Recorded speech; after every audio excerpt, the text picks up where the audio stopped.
আপনাদের সকলকে বাঙালি বুল চ্যানেলে স্বাগতম। আশা করি সকলে ভালো আছেন। এই চার্টে আমরা ডেইলি টাইম ফ্রেমে রয়েছি। এখন ডেইলিতে আমরা অ্যাড করব 21 SMA, 63 SMA এবং 200 SMA। এরপর আমরা চার্টের উইকলি টাইম ফ্রেমে অ্যাড করব 52 SMA। এরপর আমরা চার্টের মান্থলি টাইম ফ্রেমে অ্যাড করব 12 SMA। লক্ষ্য করে দেখুন, এই চার্টে যে তিনটে মুভিং অ্যাভারেজ আছে এর মধ্যে 21 SMA হচ্ছে এই সাদা রঙের লাইনটা, এটা হলো শর্ট টার্ম মুভিং অ্যাভারেজ। এরপরে যে গ্রিন কালারের মুভিং অ্যাভারেজটা দেখছেন এটা হলো 63 SMA, এটা হলো কোয়ার্টারলি মুভিং অ্যাভারেজ। এবং লাল রঙের যে মুভিং অ্যাভারেজটা দেখছেন এটা হলো 200 SMA অর্থাৎ ইয়ারলি মুভিং অ্যাভারেজ।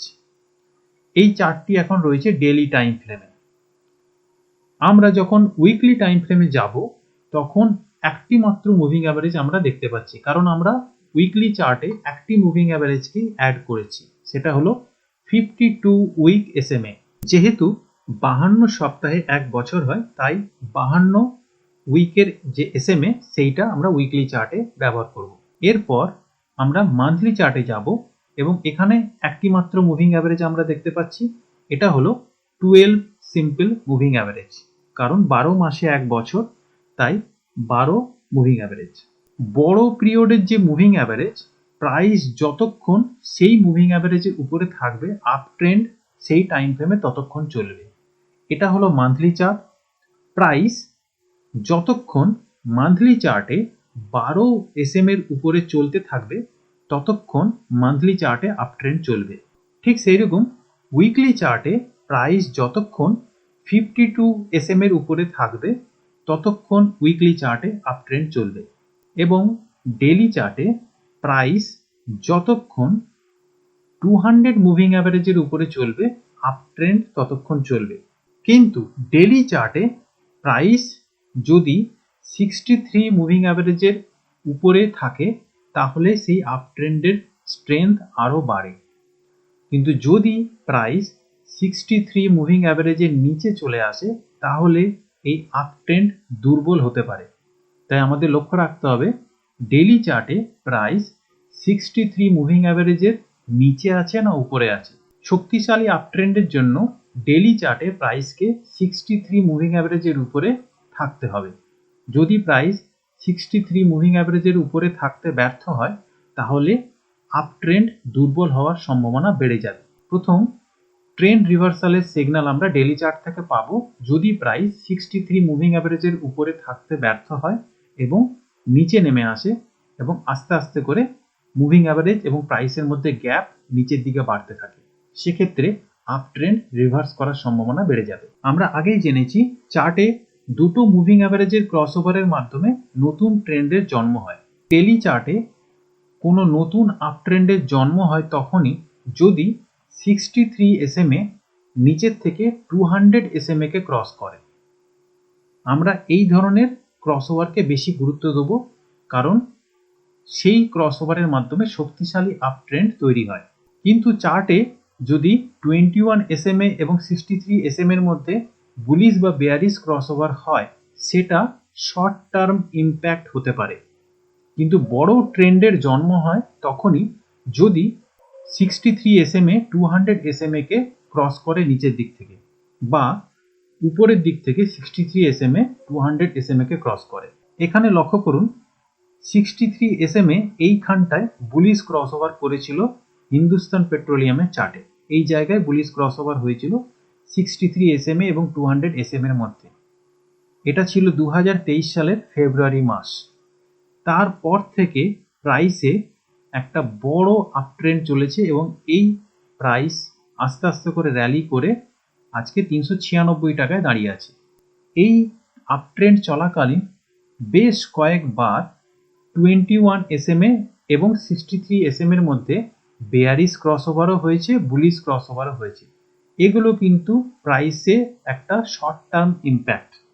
আমরা আগেই জেনেছি যে মুভিং অ্যাভারেজের স্লোপের মাধ্যমে আমরা জানতে পারবো ট্রেন্ডের ডাইরেকশন। ডেইলি চার্টে এখানে দেখতে পাচ্ছি প্রাইসের ডাইরেকশন উপরের দিকে, তাই মুভিং অ্যাভারেজের স্লোপও উপরের দিকে। তাই চার্টে মুভিং অ্যাভারেজের স্লোপের মাধ্যমে আমরা জানতে পারবো চার্টের ট্রেন্ডের ডাইরেকশন কোন দিকে।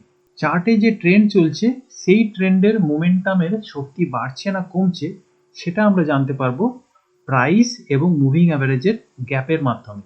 যদি এই গ্যাপ বাড়তে থাকে তাহলে মোমেন্টাম আরো শক্তিশালী হচ্ছে, যদি এই গ্যাপ কমতে থাকে তাহলে মোমেন্টাম তার শক্তি হারাচ্ছে, অর্থাৎ সেক্ষেত্রে ট্রেন্ড রিভার্সালের সম্ভাবনা বেড়ে যাবে। আর এই মুভিং অ্যাভারেজ শক্তিশালী সাপোর্ট এবং রেজিস্ট্যান্স জোন হিসেবে কাজ করে। যেমন প্রাইস দেখুন এইখানে সাপোর্ট নিয়ে র্যালি করলো, আবার সাপোর্ট নিয়ে র্যালি করলো, কিন্তু এখানে প্রাইস ব্রেক করার পরে এই মুভিং অ্যাভারেজের কাছে প্রাইস কিন্তু রেজিস্ট্যান্স নিল এবং এখান থেকে নিচের দিকে ফল করলো। আমরা চার্টে দেখব প্রাইস যদি মুভিং অ্যাভারেজকে নিচের থেকে উপরের দিকে ক্রস করে তারপর প্রাইসে বুলিশ ফলো আপ আসছে কিনা, তাহলে তার বুলিশ ক্রসওভারের গুরুত্ব থাকবে। আবার প্রাইস যদি মুভিং অ্যাভারেজের উপর থেকে নিচের দিকে ব্রেকডাউন করে সেক্ষেত্রে প্রাইস যদি মুভিং অ্যাভারেজে রেজিস্ট্যান্স নেয় সেক্ষেত্রে আমরা দেখব যে প্রাইসে বেয়ারিশ ফলো আপ আসছে কিনা, অর্থাৎ প্রাইস নিচের দিকে আসতে চাইছে কিনা। যেমন এখানে প্রাইস মুভিং অ্যাভারেজকে উপর থেকে নিচের দিকে ব্রেকডাউন করেছে এবং তারপর প্রাইস এখানে রেজিস্ট্যান্স নিচ্ছে, কিন্তু আমরা চার্টে যেটা দেখতে চাইবো সেটা হলো প্রাইস এইভাবে ব্রেকডাউনের পরে যখন রেজিস্ট্যান্স নিচ্ছে তারপরে প্রাইসের বেয়ারিশ ফলো আপ নিচের দিকে আসছে কিনা। যদি প্রাইসে এইভাবে রেজিস্ট্যান্স নেওয়ার পরে বেয়ারিশ ফলো আপ না আসে তাহলে কিন্তু এই ব্রেকডাউনটা ফেলড হয়ে যাবে এবং প্রাইস কিন্তু আবার উপরের দিকে র্যালি করে যাবে। তাই আমাদের দেখতে হবে ব্রেকআউটের পরে প্রাইস যদি সাপোর্ট নেয় সেক্ষেত্রে প্রাইসে বুলিশ ফলো আপ আসছে কিনা, এবং ব্রেকডাউনের পরে প্রাইস যদি রেজিস্ট্যান্স নেয় সেক্ষেত্রে বেয়ারিশ ফলো আপ আসছে কিনা, নতুবা ট্রেন্ড কিন্তু রিভার্স করে যাবে।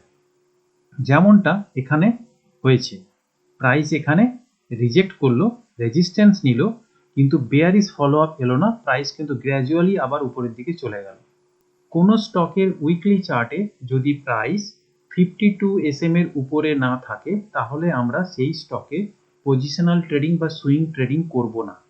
যদি প্রাইস উইকলি চার্টে 52 সিম্পল মুভিং অ্যাভারেজকে উপর থেকে নিচের দিকে ব্রেক করে এবং নিচে ক্লোজ করে সেক্ষেত্রে লং টার্ম ট্রেন্ড চেঞ্জ হওয়ার সম্ভাবনা বেড়ে যাবে। তাই কোনো স্টকের উইকলি চার্টে যদি প্রাইস 52 SM এর উপরে ক্লোজ না করে থাকে তাহলে সেই স্টকে আমরা পজিশনাল ট্রেডিং বা সুইং ট্রেডিং করব না।